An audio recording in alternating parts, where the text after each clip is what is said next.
Welcome to GK Facts Tamil.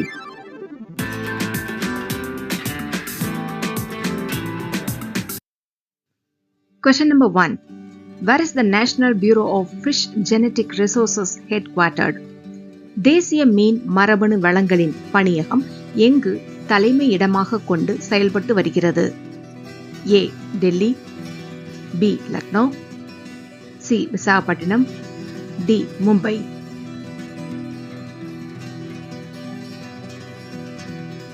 Answer B. Lucknow.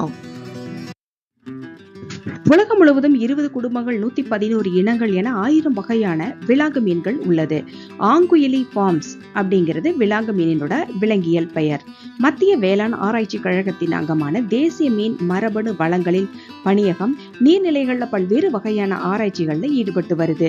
இது லக்னோவை தலையிடமாக கொண்டு செயல்பட்டு வருது. இதன் ஆராய்ச்சியாளர்கள் ராமேஸ்வரம் மன்னார் வளைகுடா கடல் பகுதியில மீன்பிடி இறங்கு தளங்கள்ல நடந்த ஆய்வின் போது அரிய வகை மீனை கண்டுபிடிச்சாங்க. அதை தகுந்த முறையில பதப்படுத்தி ஆய்வுக்கு எடுத்து சென்று மரபணு சோதனையும் மேற்கொண்டாங்க. ஆய்வுல இது புதிய வகை விலாங்கு மீன்கிறத உறுதி செஞ்சாங்க. இந்த விலாங்கு மீன் அடர் பழுப்பு வெளிநிறமும் 171 மில்லிமீட்டர் நீளமும் 10 மில்லிமீட்டர் சுற்றளவும் கொண்டது. இது அரியோசோமா அப்படிங்கிற இனத்தை சேர்ந்தது. இந்த விலாங்கு மீனுக்கு அரியோசோமா கண்ணனி அப்படின்னு பேர் வச்சிருக்காங்க. Question number 2. Which is known as masala queen? மசாலா ராணி என்று அழைக்கப்படுவது எது? A. லவங்கப்பட்டை, B. ஏலக்காய், C. மிளகாய், D. கிராம்பு.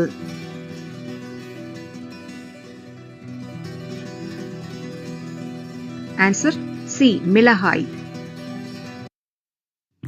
மிளகாயோட தாயகம் மத்திய தென் அமெரிக்க பகுதிகள். இப்பகுதியில 7000 ஆண்டுகளுக்கு முன்பே இந்த பயிர் செய்யப்பட்டிருக்குது. காய்ந்த மிளகாய் மசாலா ராணின்னு அழைக்கப்படுது. 16ஆம் நூற்றாண்டுல கொலம்பஸ் இக்காய ஐரோப்பால அறிமுகப்படுத்தினாரு. மிளகாயில உள்ள கேப்சைசின்ங்கிற வேதிப்பொருள் உடலில் வளர்சிதை மாற்றம் சரியா நடைபெற உதவுது. மிளகாயில் உள்ள பைட்டோ நியூட்ரியன்கள் டானின் புற்று செல்களின் வளர்ச்சியை தடை செய்யுது. ஏற்கனவே புற்றுநோயால பாதிக்கப்பட்ட செல்களையும் பாதுகாக்குது. இவற்றில் உள்ள விட்டமின் சி உடலில் உள்ள நோய் தடுப்பாற்றலை அதிகரிக்குது. சிதைந்த மூளை செல்களை சரி செய்யுது. குழந்தை பருவத்துல ஆஸ்துமா, புற்றுநோய் ஆகியவை வராம தடுக்குது. நுண்ணுயிர் எதிர்ப்பு பண்புகளும் இதற்கு இருக்கு. மிளகாயில் உள்ள கேப்சைசின் பாக்டீரியா பூஞ்சை எதிர்ப்பு பண்புகளை கொண்டிருக்குது. எனவே இது உணவு பதப்படுத்தவும் பயன்படுது.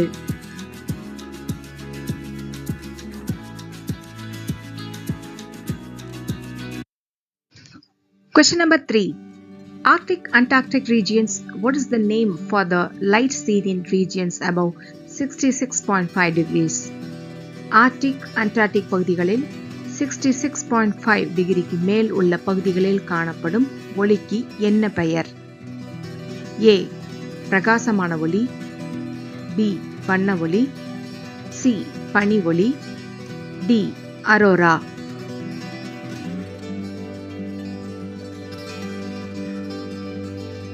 Answer D. Arora.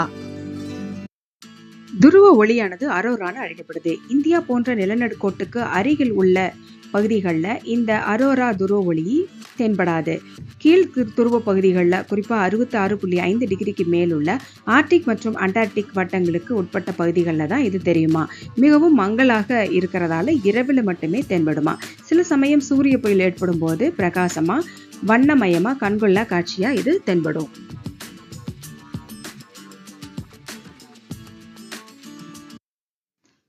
Question number 4. Researchers say that which product can reduce teeth problems up to 90%? எந்த தயாரிப்பு மூலம் பற்கரை பல் சொத்தை 90% வரை குறைக்க முடியும் என்று ஆராய்ச்சியாளர்கள் கூறுகிறார்கள்? A. டைன்டாலிமித்தேன், B. Magnesium sulphate, C. Sodium carbonate, D. Potassium carbonate.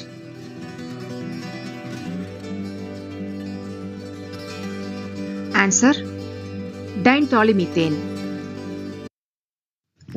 நமது வாயில ஸ்ட்ரெப்டோகோக்கஸ் மியூட்டன்ஸ் போன்ற பாக்டீரியா தேங்கும். இது பட்சிதுவை ஏற்படுத்தும் கிருமிகள்ல ஒண்ணு.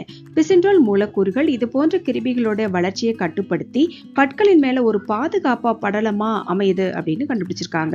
இந்த மூலக்கூறுல உயிருக்கு ஆபத்து ஏற்படுத்தும் நச்சு பொருட்கள் ஒன்றும் இல்லை. எனவே இதை பட்பசைகள், மவுத் வாஷ் போன்றவற்றில் பயன்படுத்தலாம் அப்படின்னு பயோடெக்னாலஜி பொறியியல் துறையின் பேராசிரியர் ஏரியல் குஸ்மரோ அவர்கள் சொல்லியிருக்காங்க. இஸ்ரேல் பென்குரியன் பல்கலைக்கழக ஆராய்ச்சியாளர்கள் சிச்சுவான் பல்கலைக்கழகம் மற்றும் சிங்கப்பூர் தேசிய பல்கலைக்கழக குழுக்களோட இணைஞ்சு டைன்டோலில் மீத்தேன் பிசின்ட்ரோல் அப்படிங்கிற பயோஃபிலிமை உருவாக்கியிருக்காங்க. இதை கொண்டு பட்காரை, பட்சொத்தை உள்ளவற்றை 90% வரை குறைக்க முடியும் அப்படின்னு சொல்றாங்க. இந்த மூலக்கூறு புற்றுநோய் எதிர்ப்பு பண்புகளை கொண்டிருப்பதாகவும் கண்டறியப்பட்டிருக்கு.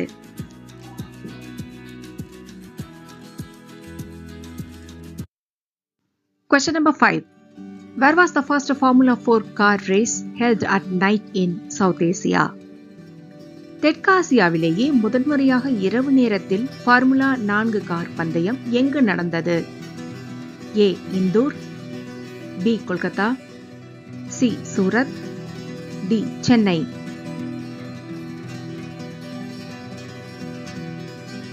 Answer D. சென்னை. ஃபார்முலா 4 வகை கார் பந்தயம் இந்தியாவில் 5 சுற்றுகளா நடத்தப்படுது. இதன் முதல் சுற்று சென்னை அடுத்த இருங்காட்டுக்கோட்டையில 3 பந்தயங்களா கடந்த வாரம் நடந்து முடிஞ்சது. இதன் இரண்டாவது சுற்று போட்டி சென்னையில பிரதான சாலையான கடற்கரையொட்டி அமைந்துள்ள தீவுத்திடலை சுற்றி நடத்தப்பட்டுச்சு. வழக்கமான போட்டிக்குரிய ஓடுதளத்தை தவிர்த்து இந்த முறை சாதாரண பிரதான சாலையில ரேசுக்குரிய ஓடுத பாதையா மாற்றப்பட்டு இந்த போட்டி நடந்தது. தீவுத்திடல், போர் நினைவு சின்னம், நேப்பியர் பாலம், சுவாமி சிவானந்தா சாலை, அண்ணா சாலை வரை 3.5 கிலோமீட்டர் போட்டிக்குரிய தூரமா நிர்ணயிக்கப்பட்டு போட்டி நடந்தது. கடந்த 31/8/2024 அன்றும் 1/9/2024 ஆகிய 2 தினங்கள்ல இரவு நேரத்துல இந்த ரேசிங் சர்க்கியூட் அப்படின்னு சொல்லக்கூடிய இந்த போட்டி நடந்தது. இதன் மூலமா தெற்காசியாவிலேயே இரவில ஃபார்முலா 4 ஸ்ட்ரீட் பந்தயத்தை நடத்தும் முதல் நகரம் அப்படிங்கிற பெருமையை Chennai பெற்றுச்சு. Thank you for watching. Don't forget to subscribe, like and share. See you tomorrow. Have a nice day.